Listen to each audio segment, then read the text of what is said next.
On the morning of August 19, 2003, 11-year-old Heaven LaShae Ross, known as Shae, left her home in Northport, Alabama to catch the bus for school, but she never made it. Despite extensive searches and national media attention, there was no sign of Shae for over 3 years. Then, in December of 2006, her remains were discovered beneath an abandoned house just 8 miles from her home. It's been 21 years since Shae was murdered, and investigators are still searching for the person responsible.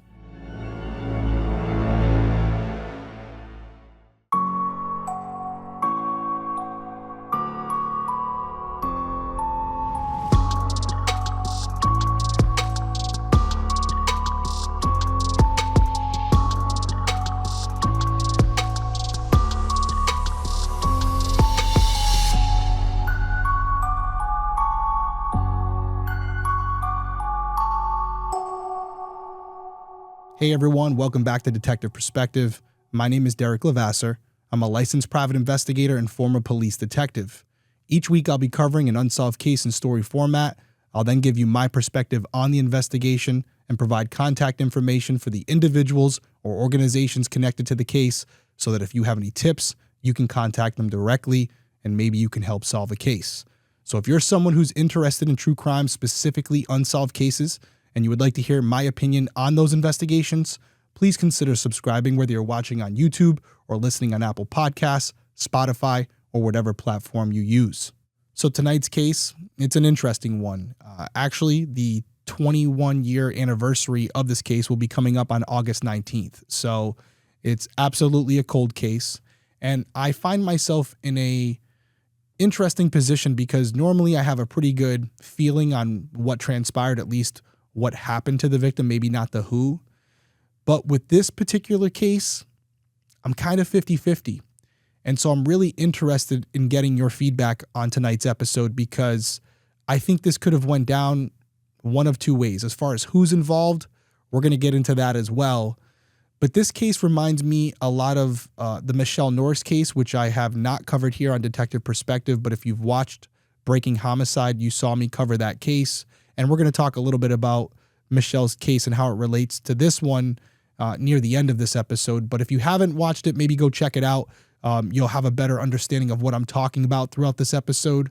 But overall, there are similarities with it, which make me think Shae may have known her offender. So I'm going to go over all the specifics of the case to the best of my ability. Again, not all the information has been put out there. It's still an open investigation.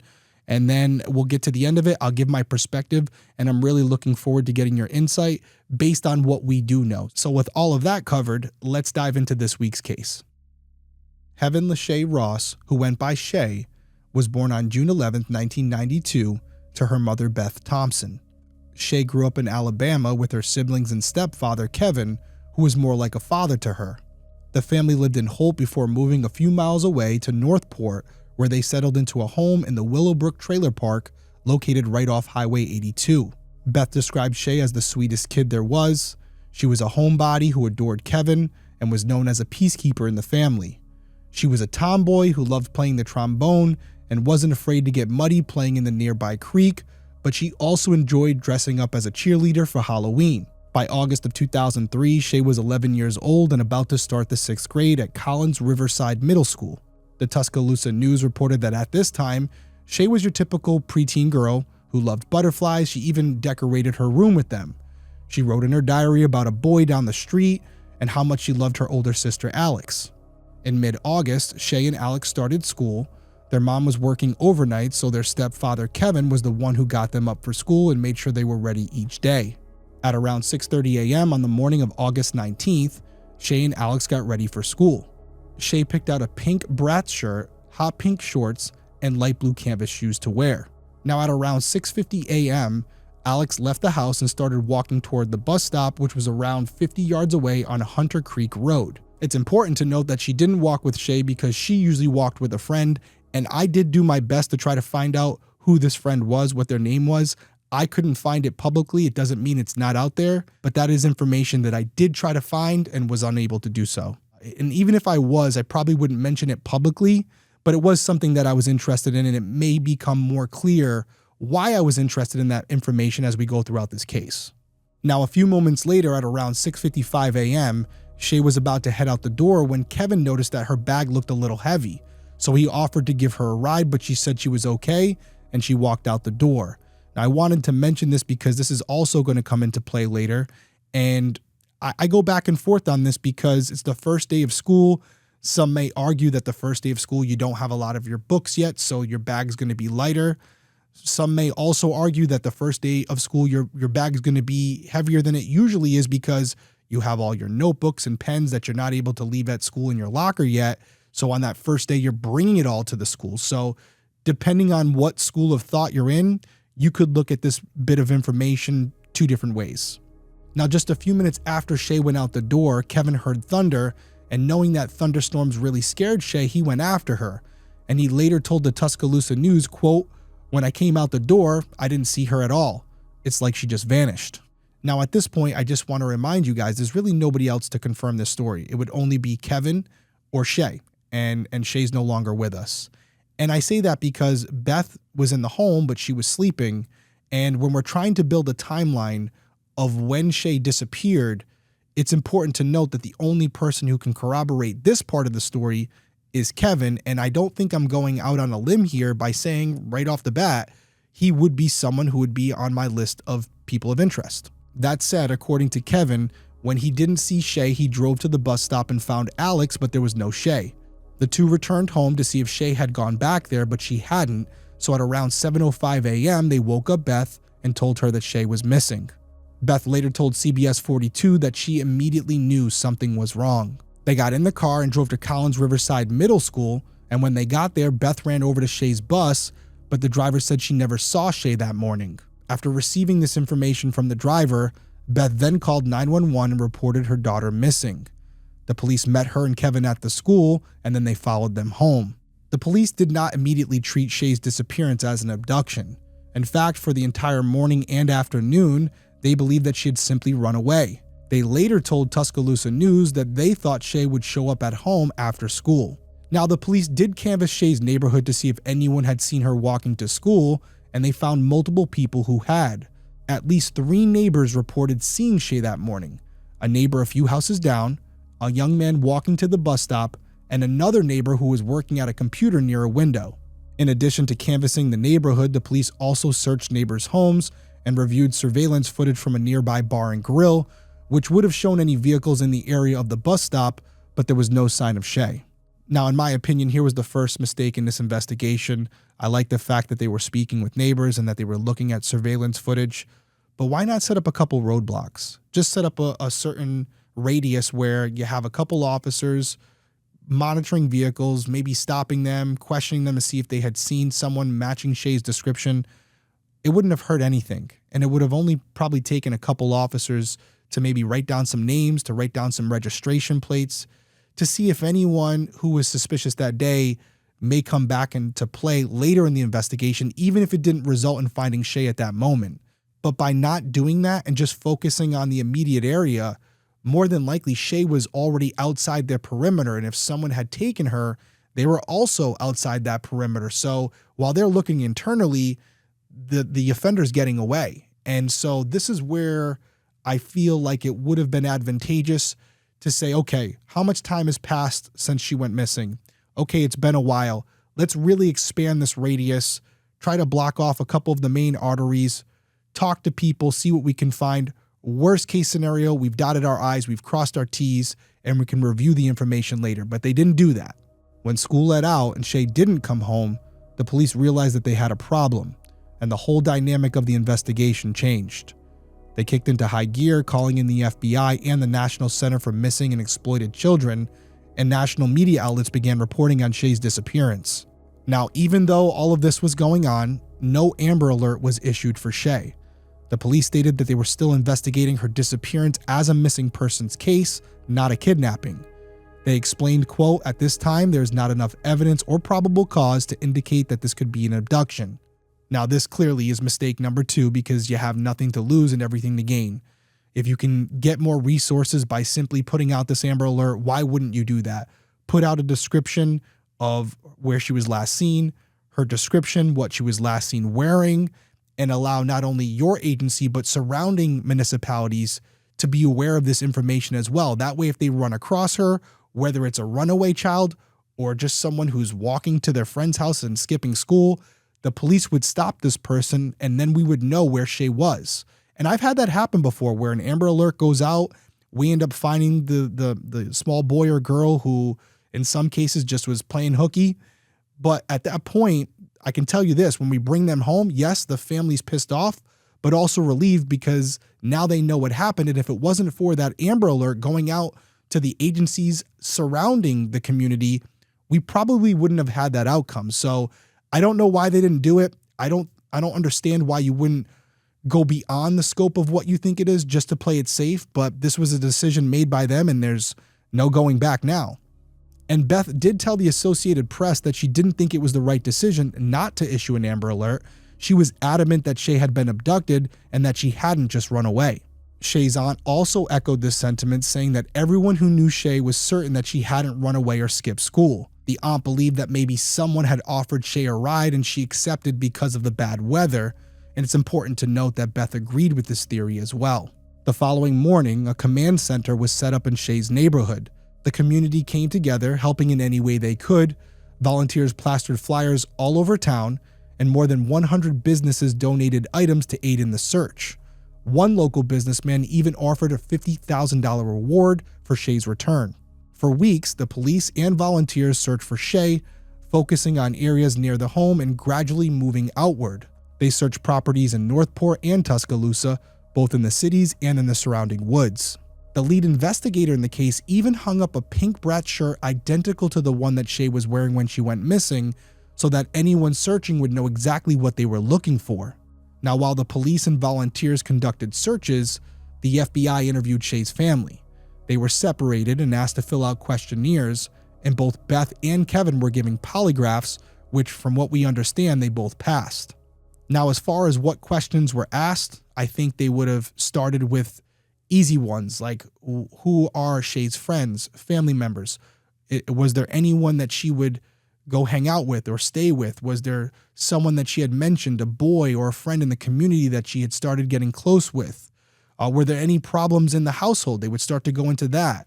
Was there any issues of violence in the home? Did Kevin or Beth ever put their hands on Shae in any moment in time? Was there any discourse in the house where Shae had expressed not wanting to stay there any longer? They're going to go everywhere with this, and it's going to get very uncomfortable. There would even be a point where they might pull Kevin aside and say, Kevin, was there anything you ever did to Shae? Did you ever become sexual with her? They would also probably ask Beth the same question. Hey, did Shae or Alex ever come to you and accuse Kevin of touching them in a sexual way?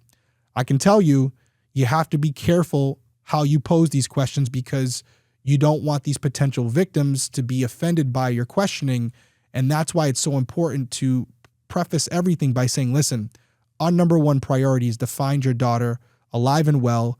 And if she's in a situation that's dangerous, we want to find her as soon as possible. And the way to do that is to understand the who. Who has her? Who took her? And in order to do that, we have to ask all the questions, even the difficult ones.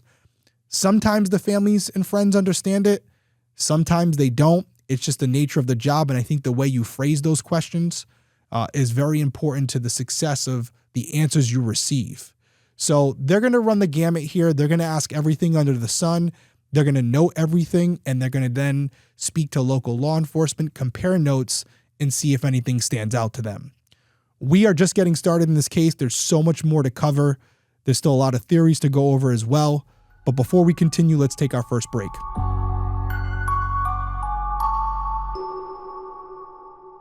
Have you ever heard that the flavored air category is quickly becoming the leading alternative to vaping and smoking?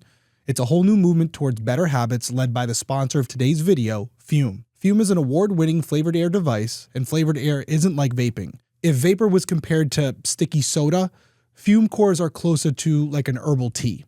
And with flavored air, you can satisfy your oral fixation through a passive diffusion system that utilizes no electronics, vapor, or combustion. That's right, there's no battery, so you'll never have to charge it, and in my personal opinion, it looks awesome. It's made of real wood, real metal, and if you've seen the desk on this show, You know I like that look. It almost matches it kind of. And on top of that, it's made for fidgeting as well. So it can calm anxiety through the magnets, snaps, and clicks. And if you listen here, kind of hear it. And it's something to play with while you're sitting around doing whatever you're doing. Believe me, it actually does work. I've used it many times, both on Detective Perspective and on Crime Weekly. And Fume continuously invests in third-party studies to ensure the safety of all of their products. Fume has served over 300,000 customers, and you can be the next success story. For a limited time, you can use my code DETECTIVE to get a free gift with your Journey Pack. Just head over to tryfume.com, that's tryfum.com, and use my code DETECTIVE or scan the QR code on the screen right now to get a free gift with your order.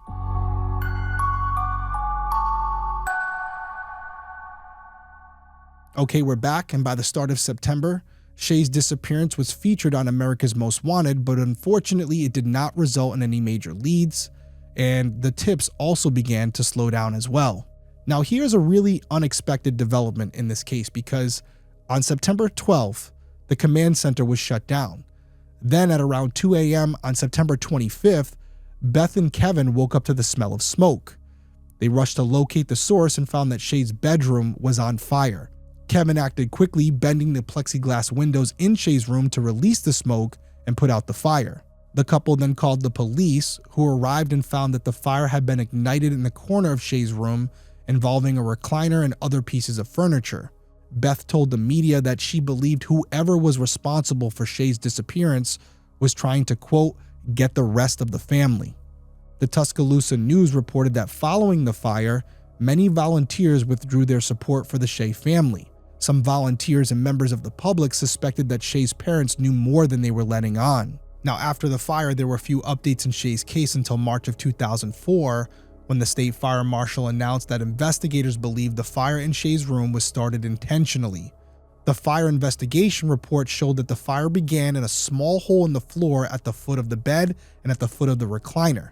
Investigators found a cigarette butt and trash inside the hole, and as far as I can tell, authorities have never named a suspect in this fire, but I will tell you, it's extremely interesting, and I want to know more about this trailer park. And again, this was something that I tried to look up and I couldn't find it. I've seen different style mobile homes. Some are put up on risers like concrete footers, and they're off the ground to create separation from animals and the outside elements. Some are on a small cement slab where you really can't access the bottom side of the mobile home. And then some are right on the ground. And that here is the big differentiating factor that we would need to know to have a better understanding if it was possible for someone to start this fire and make it look like it came from inside the home, when in reality it was started by someone outside the home. If it was up on risers, it's possible that someone could have shown back up at the house, because now law enforcement wasn't there anymore, crawled under the mobile home, stuffed the cigarette butt and this trash up inside the hole in an attempt to destroy any potential evidence inside Shae's room, and maybe even more so, just burn down the entire mobile home with Beth and Kevin inside. That could have been the intent. It's also very possible, as volunteers and some members of the community have speculated, that if Kevin and or Beth are involved with Shae's disappearance, there could have been something inside that room that they didn't want police to eventually find. What that might have been, we will come back to it. But just to put this part out there for right now, if there were something in that room that would have caused Shae to run away and it implicated either Beth or Kevin, they would have a reason to destroy it. But just to push back against that theory, you have to remember that this was still over a month after Shae had disappeared. And at any point, if there was something in there that was critical to the case and Kevin or Beth knew about it, or this person on the outside knew about it, they probably would have tried to get to that room sooner, because by that point, law enforcement had already packed it up and left the scene. So if there were anything that they were going to grab from that room, you would think they would have already done it. So you can definitely interpret this fire any way you want. And I don't think whatever way you go, it can be heavily disputed. Both theories are plausible. And I do think it's compelling. And I do agree with the fact that more than likely this fire was somehow related to Shae's disappearance. I do not think it was a coincidence or an accident. The person who set this fire did it intentionally. And I don't think it's a stretch to say that it was to destroy some type of evidence that unfortunately law enforcement missed. Now, in August of 2004, 1 year had passed and Shae went missing. Unfortunately, there were no major updates, and Beth told the Selma Times-Journal, quote, "I always say she's coming home. I firmly believe that." 1 year after Beth made that statement, Kevin sat down with Tuscaloosa News to talk about Shae's case. He said, quote, "To think it's been 2 years, it's just hard to swallow. As far as I'm concerned, my baby's still alive, and I know for a fact that she wants to come home.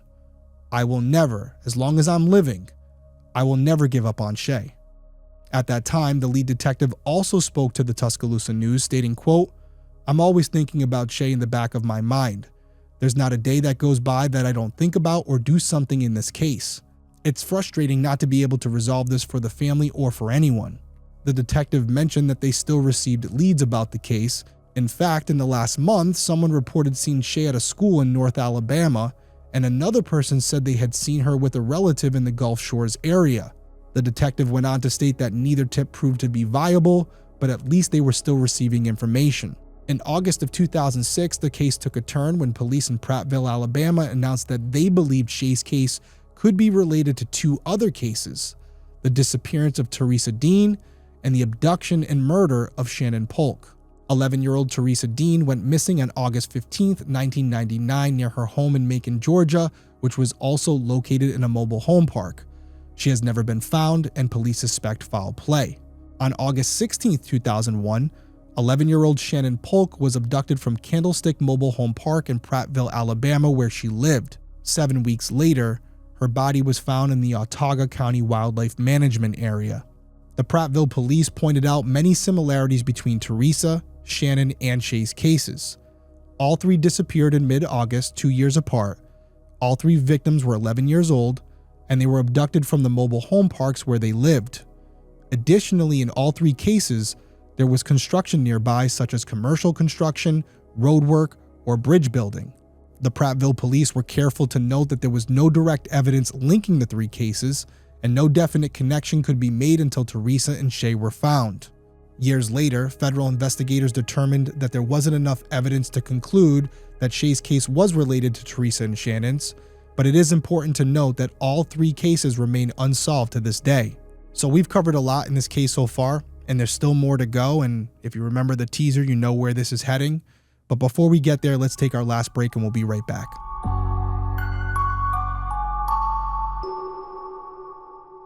With HelloFresh, you get farm-fresh, pre-portioned ingredients and seasonal recipes delivered right to your doorstep. So skip trips to the grocery store and count on HelloFresh to make home cooking easy, fun, and affordable. That's why it's America's #1 meal kit. And HelloFresh's new Build-A-Plate meals are designed to let every member of your household create their perfect plate.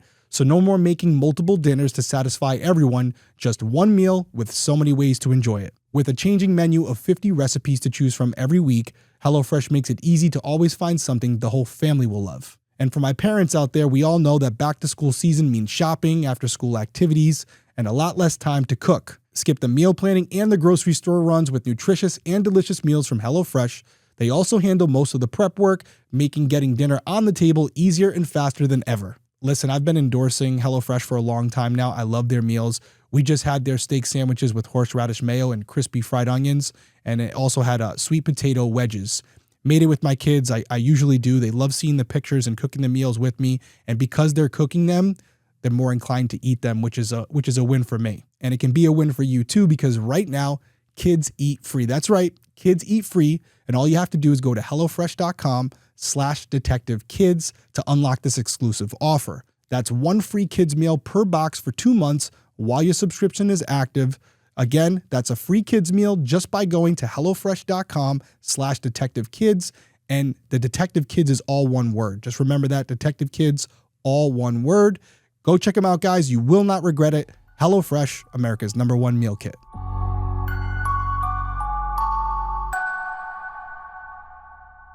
All right, we're back, and I wanted to get that break over before we get into this last part here, because this is where the unfortunate news comes. Because on December 18th, 2006, a man was walking his dog or 44th Court in Holt, Alabama, just 8 miles from Shae's home, when his dog ran into a crawl space below an abandoned house.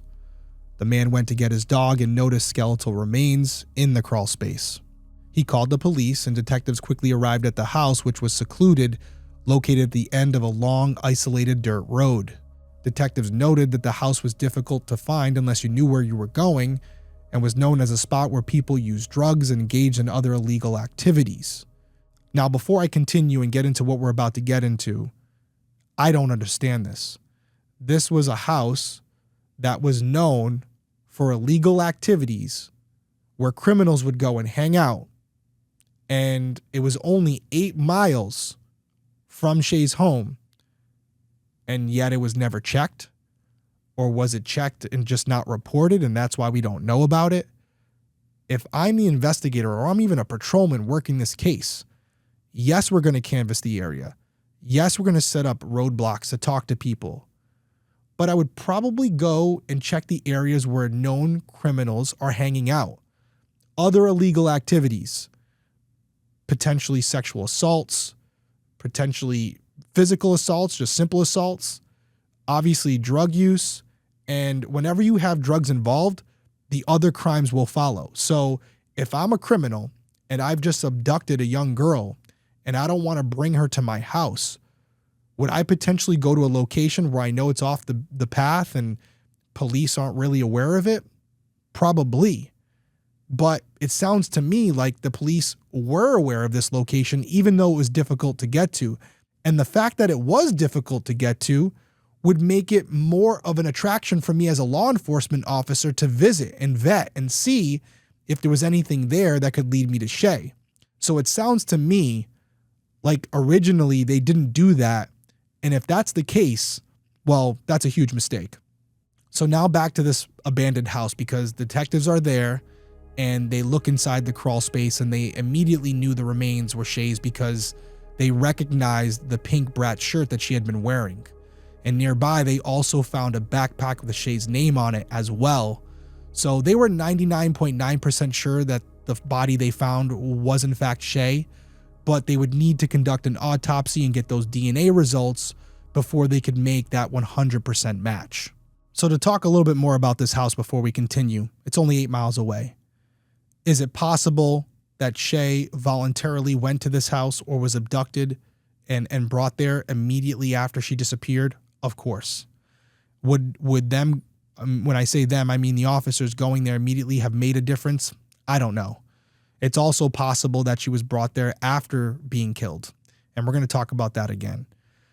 But either way, this tells me that whatever happened, it wasn't well thought out.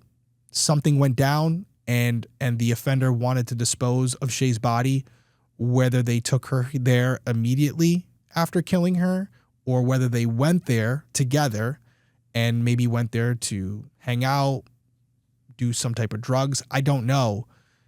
Something went south and Shae never left that location. But there's a lot to be said here, because Shae could have been buried in the woods. She could have been thrown in a body of water, and yet she was found in this abandoned home. And it's my belief that, again, whether she went there voluntarily or was abducted, she went from her home to this house, and that's where she remained. Now, even though the family was waiting on DNA results, on December 23rd, just 2 days before Christmas, a funeral service was held for Shae. The family planned to lay her to rest once the testing was complete, and after the service, Shae's grandmother told the Associated Press, quote, "We had so much faith that she was still alive. We never thought this may have been what happened to her." Shae's uncle mentioned that finding her body gave them just the thinnest bit of closure, but it also raised more questions.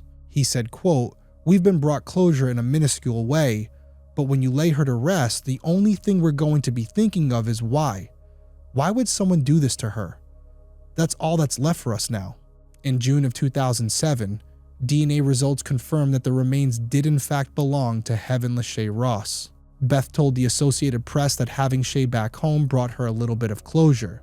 She said, quote, "I don't worry as much now. I know where she is, that she's not somewhere hungry, cold, and being abused." And what a consolation that is, right? Imagine that. Imagine being a parent and feeling better about the fact that your daughter is dead as opposed to being abused somewhere.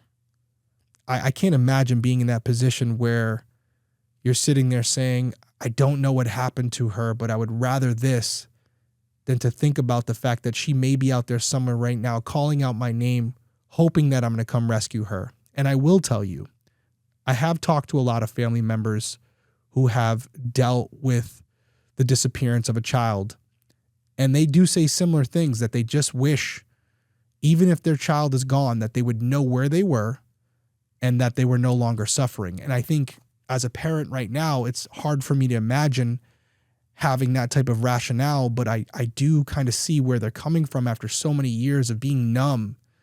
You just want to know that your child's no longer in pain.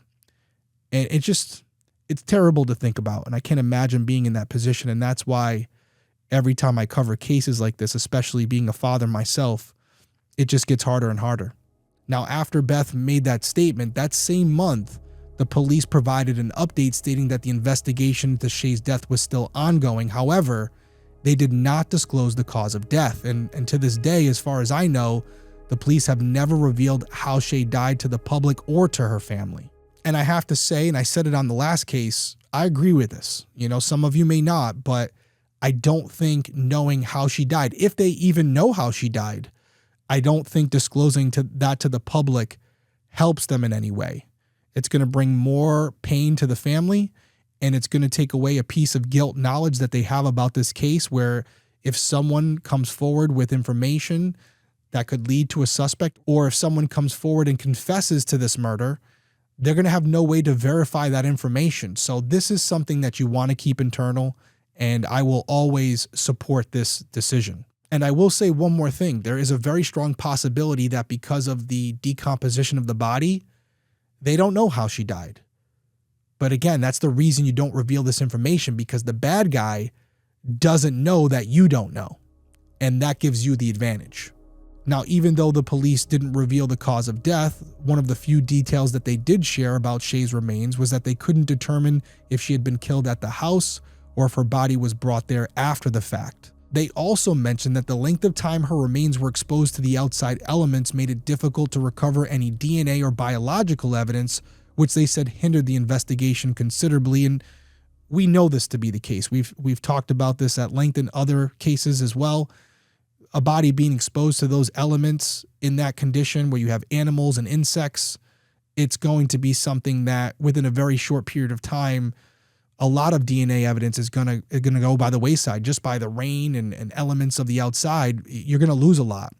What's interesting to me, my final kind of word on this abandoned house, is the fact that this house was so populated by criminals in the past for drug usage and other illegal activities.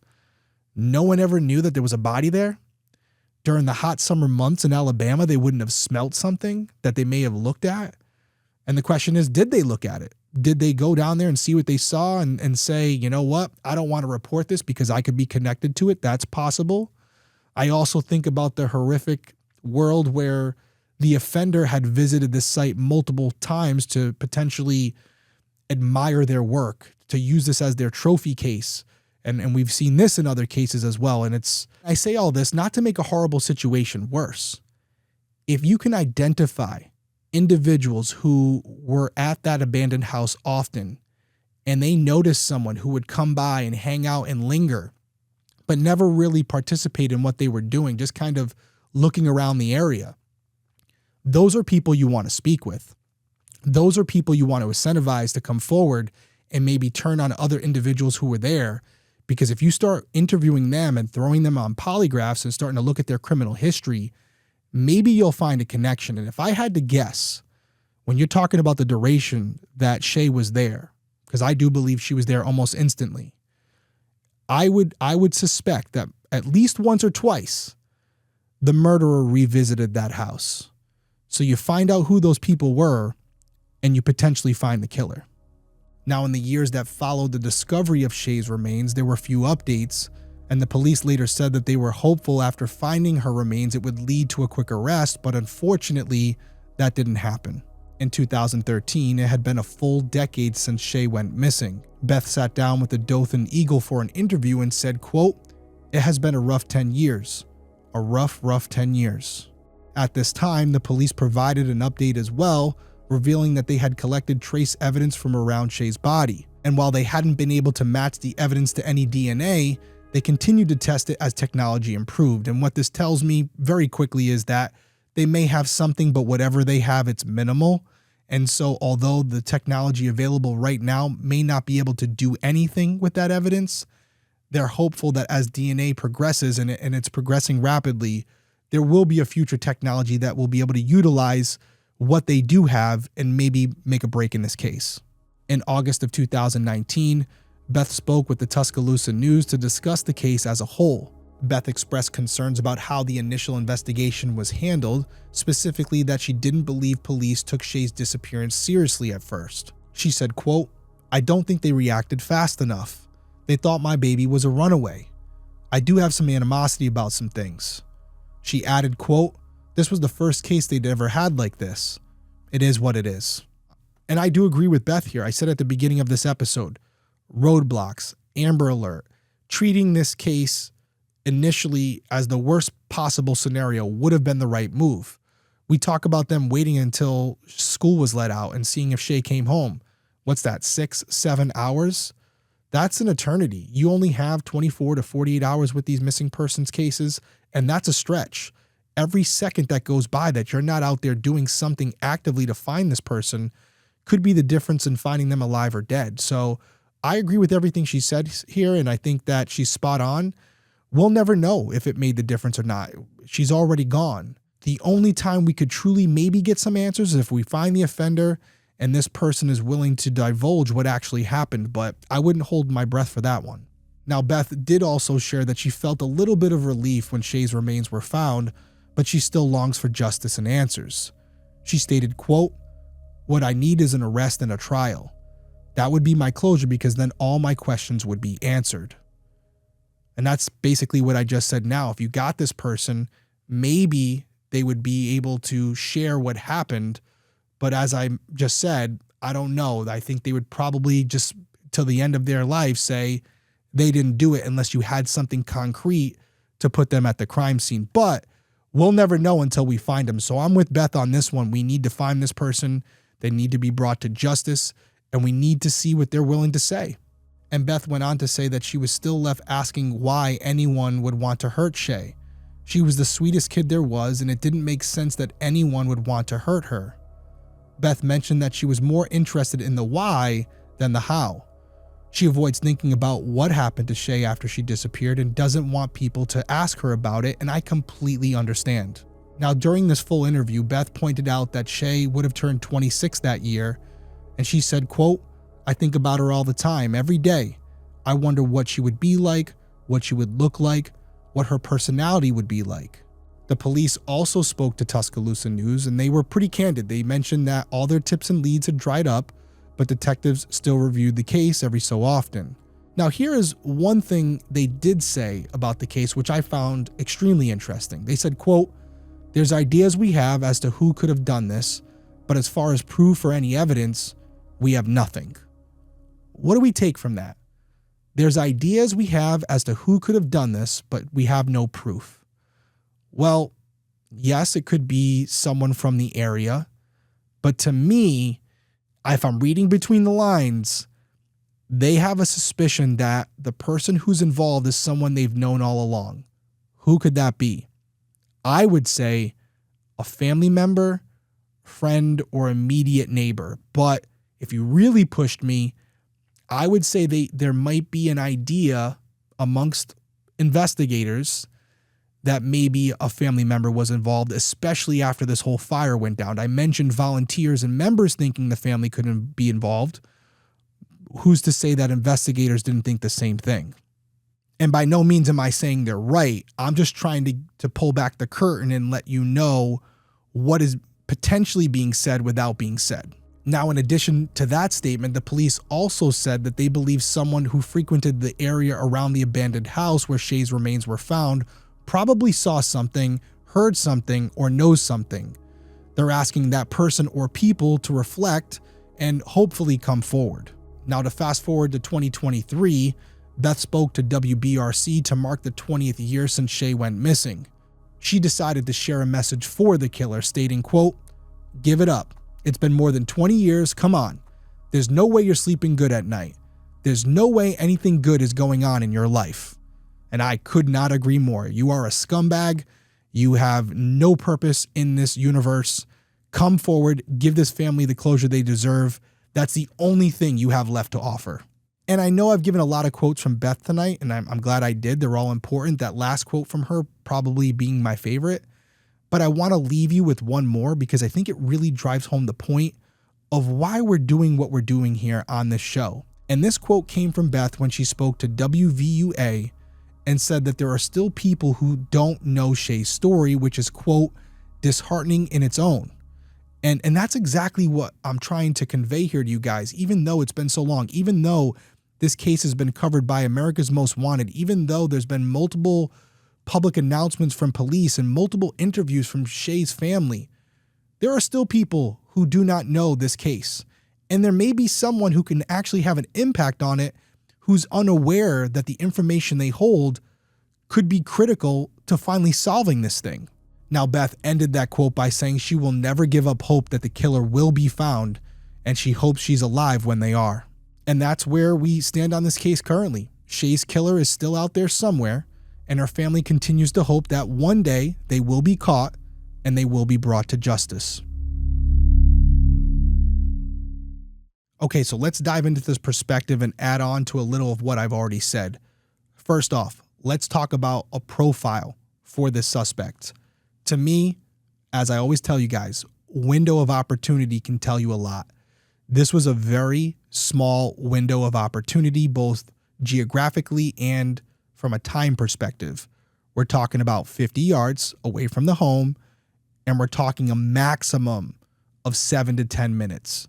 And if you're to believe Kevin's story in its entirety, he came outside almost instantaneously and Shae was already gone. We do have these witnesses who saw Shae walking. So if they're accurate in their remembering of what happened and they got the date and time right, then we do know that she did leave the house.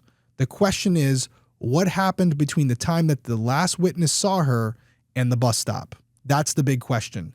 I also want to point out that this abandoned house, I think, pretty much solidifies the fact that this wasn't some transient, this wasn't someone who happened to be working in the area but wasn't familiar with it, because this abandoned house, as the way it's been described to us, would have only been known to locals and even more so known to drug users and criminals that lived in the immediate area. It was a really tough spot to find. It isn't something you would just drive past. So whoever is involved with what happened to Shae, they are from that area. There's no doubt about it. So with that being said, I'm going to leave you with 3 potential theories for this case. And if you have more, by all means, put them down in the comments below. I probably have some more as well, but these are my top 3. The first one being that it was a neighbor or a person walking in the area. As I just said, small window of opportunity. Could have been a construction worker or a neighbor or someone who was out just walking around, potentially. But here's my problem with that scenario. It's a public area. It's a residential area. There's a school bus stop nearby. If someone random had just walked up to Shae and said, "Hey, you're coming with me," I would think she would have resisted. She would have told them no. She would have kicked. She would have screamed. Someone would have heard something. And yet we have no accounts of that from any of the witnesses. So I do feel this scenario is unlikely. I don't see her willingly going with just a random stranger because it was thundering outside. I don't think that's plausible. But let's just say for a second it is. You want to look at individuals in that area who have a previous history, sex offenders, violent criminals, individuals who had been floating around the area maybe in the days leading up to it, maybe in the days after the disappearance who weren't normally there. Those are the people you want to try to focus on. But again, if I'm working this case, you don't want to have tunnel vision. You don't want to rule it out. There's no reason to rule it out. But this wouldn't be at the top of my list. This out of the 3 would be the lowest.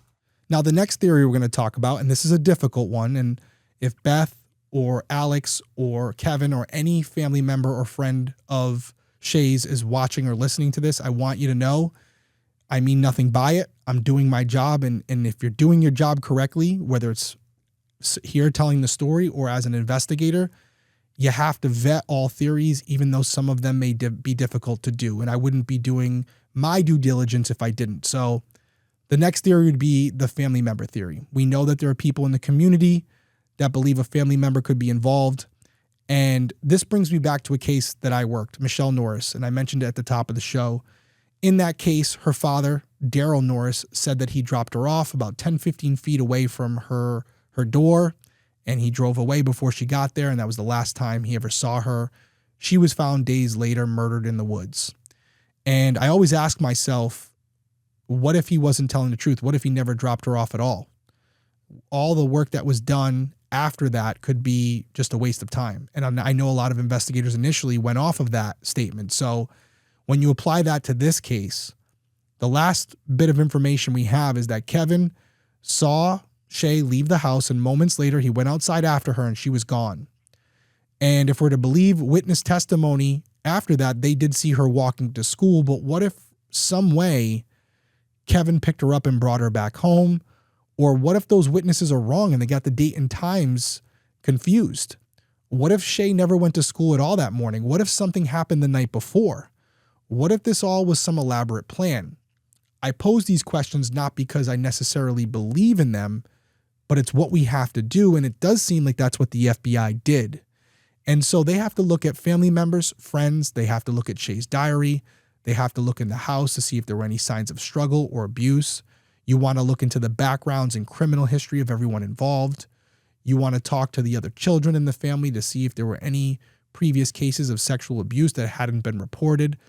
All this is relevant. Very difficult conversations to have, but something that needs to be done in order to do a thorough investigation.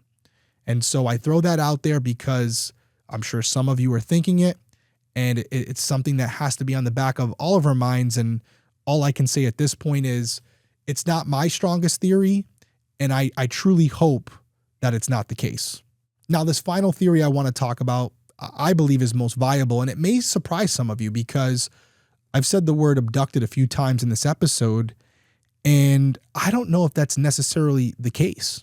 As Kevin had said in his statement, when Shae was leaving the home, her backpack appeared to be heavier than usual.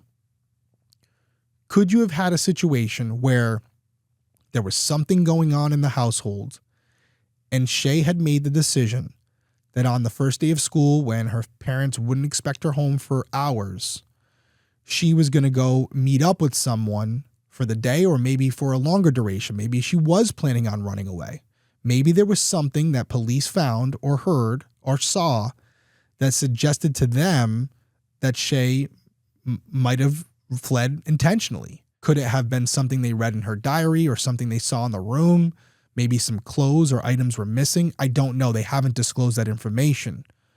But if the backpack was filled with some belongings and she did in fact leave the house, then the witnesses reporting seeing her walking could be accurate. But what may have happened is instead of walking to the bus stop, she may have veered off her path and went in a different direction after last being seen and met up with someone that we haven't identified yet. Was there someone in her life that we are not aware of to this day who she was communicating with and had made prearrangements to meet up on the day of school, knowing that they would have 6 to 7 hours to hang out together or to go somewhere or to leave the community? I don't know, but that would have been a way of doing it. Hey, you know what? I'm going to pack up my bag. I'm going to leave in the morning. Maybe that's why when Kevin offered her a ride, she said no. And maybe that's why, even though there were some bad storms and she was normally frightened by those storms, she continued walking in whatever direction she was going. Now, if that's the case, she would have met up with this person. They would have maybe went to the abandoned house together, or maybe they went somewhere else first. But clearly, whatever was supposed to happen or what Shae believed was going to happen didn't, and this individual had other plans.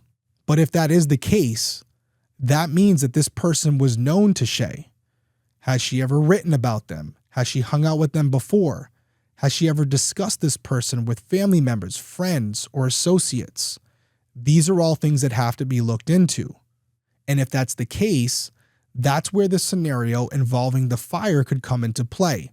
If it's not a family member who started it, you could have a situation where the individual who's actually responsible for Shae's death went back to the house with the intention on destroying any potential evidence that hadn't been found yet, but was left inside her room that could connect this person to Shae down the road.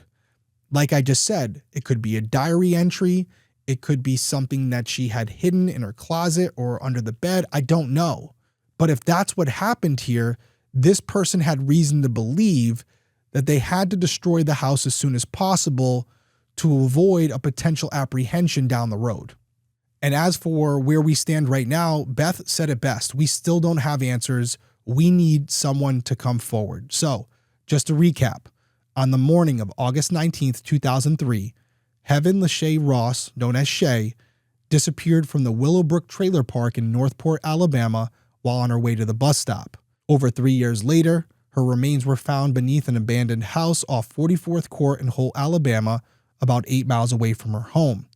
If you have information in Shae's case, please call the Tuscaloosa Crime Stoppers at 205-752-7867. There is a reward available. And as always, my final words go out to Shae's family, Beth, Kevin, Alex. We're thinking of you guys. And I have no doubt, based on what I've read, what I've seen, that you don't need any motivation. You're going to continue fighting for Shae as long as you're breathing. And we're just joining the fight. We're hoping that our small show here can do something and have an impact on the amount of people that are aware of Shae's case. And I want to leave this episode reiterating what Beth said directly to the offender. And I'm going to add to it. You have nothing to offer this world anymore. The only contribution that you can make at this point is to give this family the answers they deserve. So do the right thing and come forward. And I really hope that day comes. And if it does, I'll be sure to update everybody here. Until then, everyone stay safe out there, and I'll see you next week.